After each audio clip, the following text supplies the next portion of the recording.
Супруга с дочкой еще сладко спали. Я аккуратно закрыл за собой дверь и торопливо спустился по лестнице. Опаздывать было нельзя, ведь я теперь директор собственной фирмы и, конечно, должен соответствовать новой должности.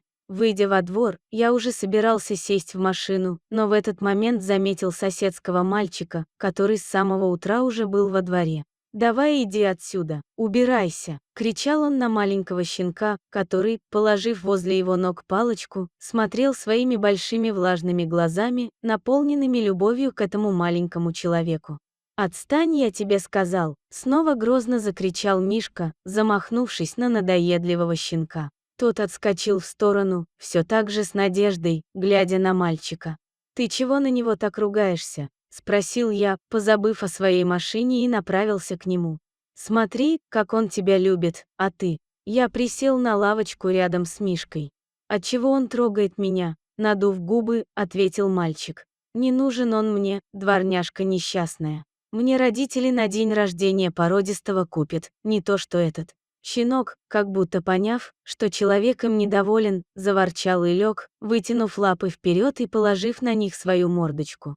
«Породистого, говоришь?» Я горько ухмыльнулся, вспомнив себя в детстве. «Породистые, это, конечно, хорошо. Да только уверен ли ты, что он тебя так же любить будет? Смотри, вон дождик на него капает, а он лежит и ждет, когда ты на него сердиться перестанешь». Мальчишка нахмурился, не находя что ответить, а потом, немного подумав, добавил. «Пацаны говорят, что он беспородный, с такими только неудачники ходят. Знаешь, а ведь я в детстве так же, как ты думал». По расширенным от удивления глазам я понял, что мой ответ Мишку заинтересовал. «Мы тогда в деревне жили. Знаешь, там много всякой живности. И вот однажды ко мне такой же щенок прибился. Выбрал меня хозяином, вот прям как он тебя сейчас». Кивком головы я указал на щенка, лежащего под мелким дождиком и послушно ожидающего своей участи. «И знаешь, что?» «Что?» — нетерпеливо спросил Мишка. «А я его предал». «Как?» — лицо мальчишки вытянулось от удивления. «А вот так, до сих пор себе этого простить не могу», — признался я мальчику. Как сейчас помню, мы с ним целыми днями напролёт играли.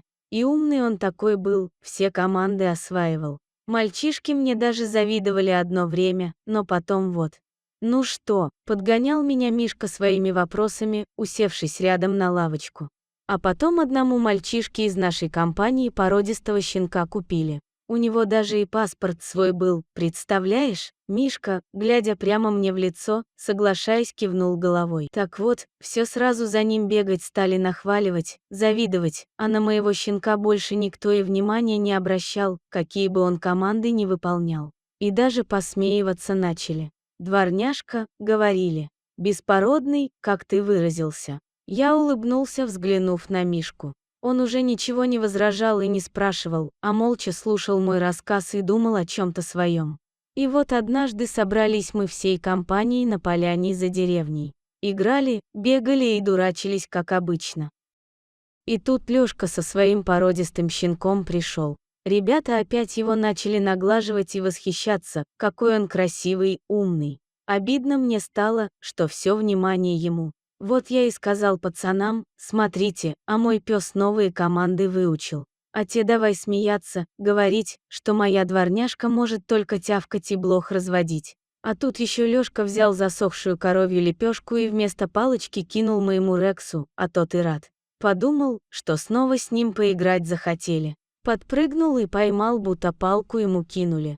Да так старался, что проглотил кусочек. Как начали пацаны смеяться над ним. «Фу», — говорят, «да у тебя щенок коровьими лепешками питается, значит и ты такой же». Потрунивать надо мной начали. Обидно мне до слез стало. Разозлился я и кричу: «Да пошли вы все!» И домой зашагал, а Рекс мой за мной побежал, не понимая, что происходит. «И ты, говорю, иди отсюда, не нужен мне такой пес, дворняжка несчастная». И, развернувшись, чтобы отогнать его от себя, со всего маха пнул его. Рекс аж подлетел, перевернулся в воздухе и упал. А пацаны вновь смеяться начали, пальцами на нас показывая. А я до сих пор глаза этого щенка помню, как он смотрел на меня.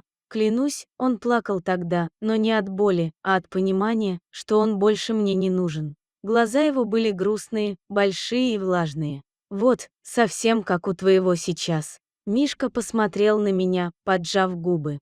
И что дальше было? А дальше всю ночь буря бушевала. Дождь лил, а ветер ветки ломал. А мой маленький Рекс неизвестно где находился в такую погоду.